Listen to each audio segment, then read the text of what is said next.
All right, I'm back, and we're working on the four-door Supra.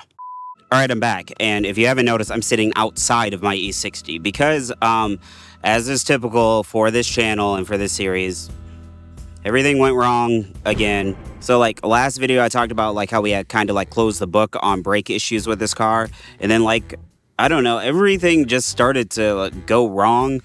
At last, the roof goes on, and nothing can go wrong. Oh no, it all went wrong! So literally right after I turned off the camera from that video, I drove maybe about a quarter mile up to turn onto my street, and I pushed the brake and the whole car shut down. Okay. And then maybe about a week later, I was on my way to work, pushed the brake pedal again, and it dropped into neutral. And it would not come out of neutral until, like, I power cycled the car. I'm beginning to see a pattern here that I'm not so sure if I like. So I've actually had that issue happen on this car before, and it was completely related to a voltage issue. These cars do all types of weird things when the voltage isn't right. If you're a channel member, you've seen that video already. So basically what I ended up doing was replacing the BMS sensor or the IBS sensor, which basically monitors the battery's voltage and tells the car when to charge the battery. And I put a new Optima battery in, and I haven't had an issue since then, which is what I would say if this show wasn't, you know, run by me. So what actually happened was I ordered this battery and I went to go pick it up. I was on the highway, I was about to slow down to take my exit, and it completely locked the front driver's side caliper. So thankfully, I was only a few blocks away from where my wife worked that day. So she came and got me, brought me back to the S4. I went and got the battery. And then later, I came back to this car and it locked the brake caliper again, like partially, except for this time I had a brake fire. Oh, no. So things are going badly. Now, honestly, in this situation, what you should do is you should replace that front brake caliper with the correct brake caliper. So another front brake caliper from a 535i from a 2008 BMW E60. The thing is, I'm kind of tired of just changing parts, and I want to make something, and I haven't done anything like that on this channel in a while, so we're going to do that.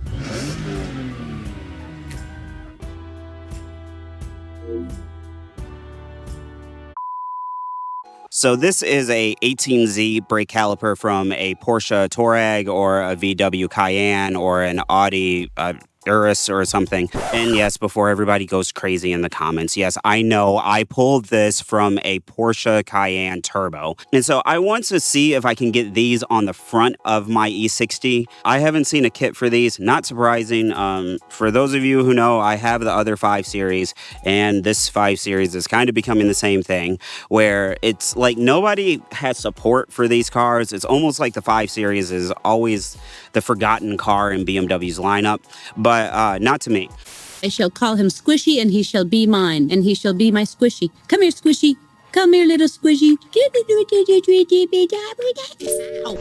don't touch me! So what we're going to do is we're going to try to get these 6-piston Brembos on the front of my 535, and then for real this time, hopefully we're kind of done with brake issues, at least in the front half of the car. Because knowing my luck, something will happen to the back, even though I just fixed those.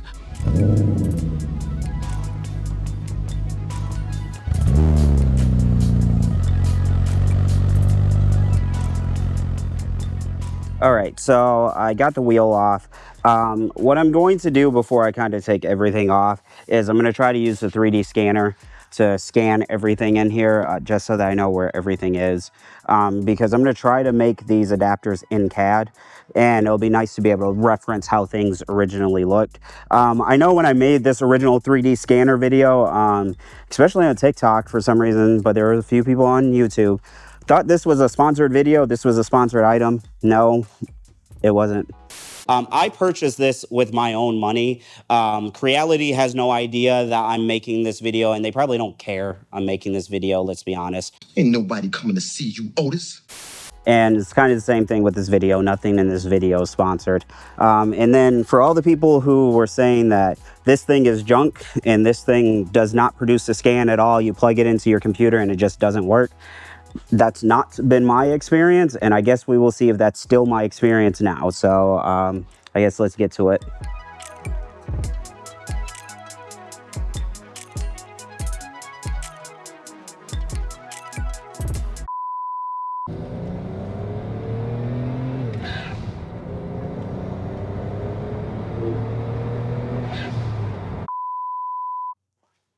All right, I'm back, and it's like, I don't know, like a month later or something. So let me kind of talk you through everything that's happened. So like the last time you guys saw me, I was working on this front wheel because what I wanted to do was 3D scan everything before I took everything off. So then that way, like when I'm trying to make the caliper adapter brackets in CAD, I can kind of like compare it to the stock geometry, like overlay it and like toggle the layers back and forth. This shouldn't be a surprise to anybody who regularly watches this channel. I was filming that, and then the GoPro battery died. Okay, whatever. But kind of like I always tell you guys, if you really want to help me make these videos, become a channel member, because thanks to the channel members, I now actually have more than just one GoPro battery. So I went in the house to go grab another GoPro battery, and my wife tells me that there is water coming out from underneath the faucet. It's like dripping out from the cabinet under the faucet. So of course I get under there, and then the cold water feed line bursts, which is great. So like that was filming done for that day. Oh, and it was also conveniently the day before my in-laws came to visit for the first time. So then, you know, fast forward to T-minus 3 hours before my in-laws get here, and the sewer starts to back up in the basement, because why wouldn't it? So that ended up being a sump pump failure, which wasn't cheap. But typically that shouldn't be a problem, because I should be able to just pick up a few extra shifts at work, you know, fix the plumbing in the basement, and then come back out here. Except for the fact I picked up a whole bunch of shifts at work, and then they didn't pay me. Huh? And here we go. I hope you're hungry for nothing.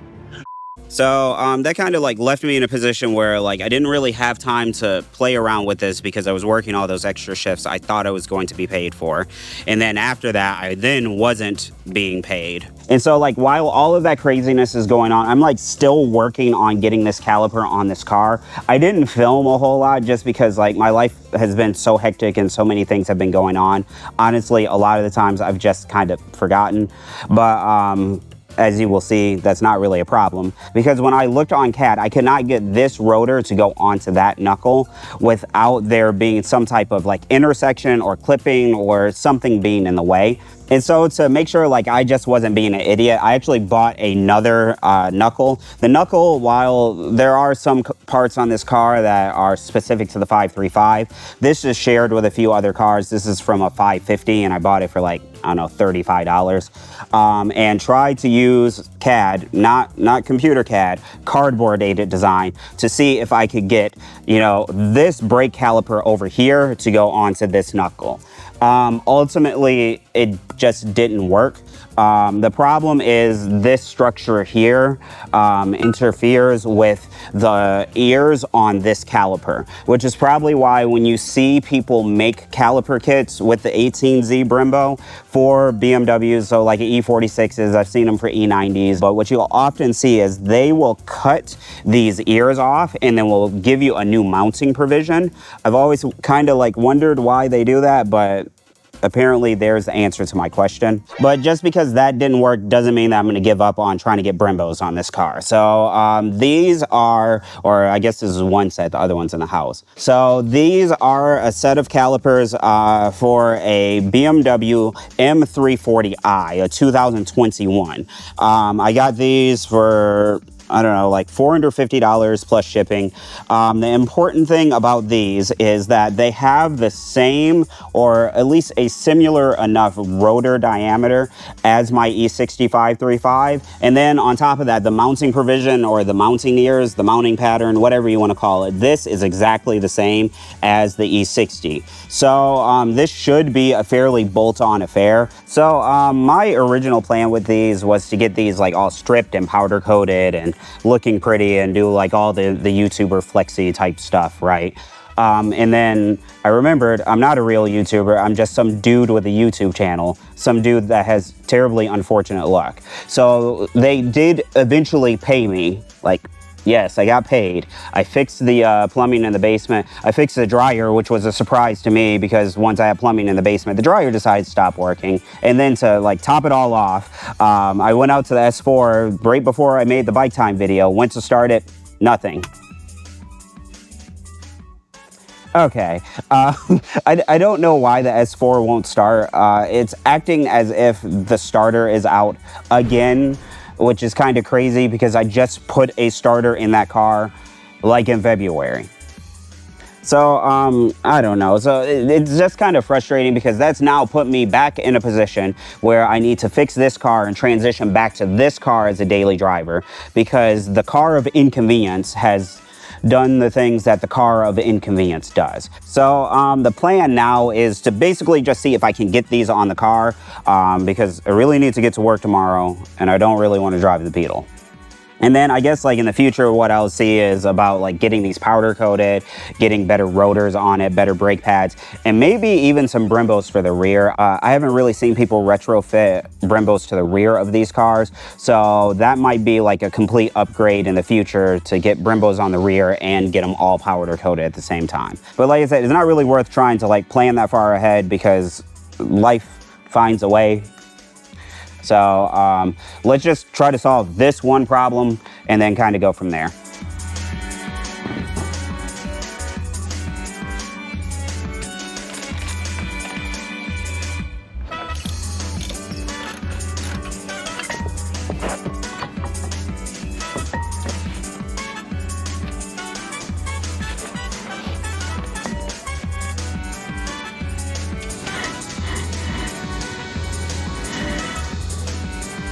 All right, so got the caliper on for the first time. Now, obviously, like it's not going to be like a complete bolt-on situation or solution because, well, BMW didn't intend for this caliper from 2021 on a G21 to go all the way on a car that's like 15 years old, or a 2008 E60. So there are a few problems. For one, the caliper, if you look at where the rotor's sitting in the middle line of the caliper is too far inboard. So we'll need to move the caliper out this way. We're going to use some shims for that. And then, or I guess shims are just washers, but you'll see. And then here, the rotor top hat is touching the backing plate for the pad. So I'm going to try to see if I can file down the backing plate a little bit to give us some more clearance. The next day. So like I mentioned yesterday, the bottom of the pad was touching the top hat of the rotor. If I had to guess, the reason for that is because BMW switched from a 5x120 bolt pattern down to a 5x112. So the top hat's probably smaller. So what I ended up doing was I ended up just like cutting the bottom part of the pad off, but that ended up like taking like way longer than it probably should have because I had to go to the hardware store and get some more cutting wheels because I didn't have any for some reason. And then my little brother had borrowed my brake bleeder bottle, so I stopped by his house to get it from him. And then we were over there and we ended up talking about Formula One and NVIDIA and all types of random stuff for way too long. I'm still messing with the camera. So by the time I got home to deal with this, there were literally 100,000 mosquitoes out here. And so this is pretty much as far as I got yesterday. Basically, I just got the caliper put back on. And to put the caliper back on, you just use the same bolts that came out of the factory caliper. It's the same thread pitch and it's the correct length. And then, like I showed you guys yesterday, the first time I put this on, the caliper was too far inboard or too far towards the chassis of the car. And then in terms of getting the rotor centered inside of the caliper, I ended up just putting 2 washers back there because the caliper actually needed to come like this way or outboard about 5 millimeters. And when you stack 2 of those washers, it was like 4.5 millimeters. And so we ended up getting the rotor basically in the middle of the caliper. And then, like I mentioned, the other problem that I had was that the pad was wanting to touch the top hat of the rotor. And so, like I mentioned, I had to go to the hardware store, get some cutting wheels. Once I got those, I ended up just cutting the bottom of the pads off. So this is kind of what it looks like on the left. This is just a normal pad. On the right, this is the one where I just hacked the bottom of it off. And so this is what it looks like on the car. As you can see, the line that I cut for the pad is basically, flush with the caliper. And then it's also makes the pad the same size as the friction surface on the rotor. So there's not going to be like a lip or anything. And I guess the other thing of note is that I only had to cut the pad in the front. The pad in the back is actually fine. It doesn't touch anything. It's just this pad on the front barely just wanted to touch the top hat of this rotor. And so I guess the next steps is I kind of just have to get this thing bled and then go to the other side and just basically do this whole thing over again.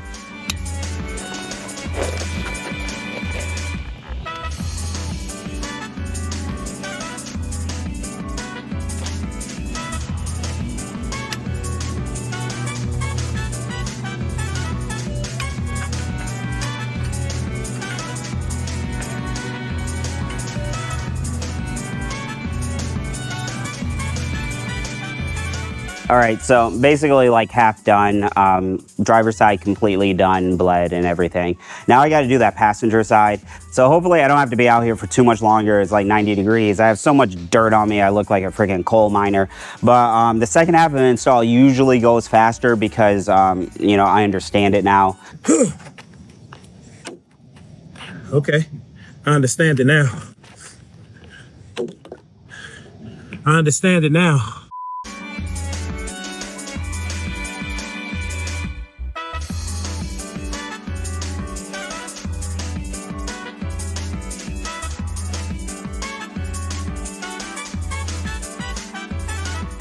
All right, I'm back, and it's like, I don't know, 3-4 weeks later, so there's a big time jump here because I've gotten smarter. I'm smart enough to not release a video without actually knowing that it's fixed. So I at least wanted to make sure that there weren't going to be any problems. Plot twist, there were problems. And maybe I shouldn't say problems, because when I say problems, I mean a single problem. So basically what ended up happening was I pulled up to a railroad crossing, and the train was doing the thing where it's going back and forth like 27 times. What does he keep bagging up coming forward for? But eventually the train kind of finishes doing whatever it's doing, and I go to pull my foot off the brake and I can't move. I'm like completely stuck right there. So yeah, that happened. But overall, that wasn't really too difficult of a problem to solve. It wasn't actually the caliper this time that had a problem. The internal part of one of the brake lines had failed, and it wasn't allowing the brakes to be able to release. So I mean, just ran down to AutoZone, got a new line. Pretty easy. But since that one minor problem, things have actually been pretty good. Nothing really too interesting has happened with this car at all. For like the last 3 weeks, about 800 miles, this car's run perfectly. So yeah, I think we did it. Successfully have put Brembos on a BMW E60. So if you like this video and your thing is kind of putting together car parts that were never really meant to go together, subscribe and leave a like on the video too. That really helps the videos get out to more people. I would really appreciate it. And if it's your first time watching my channel, I do all types of shenanigans like this all the time. Not just on BMW E60s, but also on my LS swapped E34. I have 2 B7 S4s and a BMW M3. So subscribe, and I will see you guys in the next one.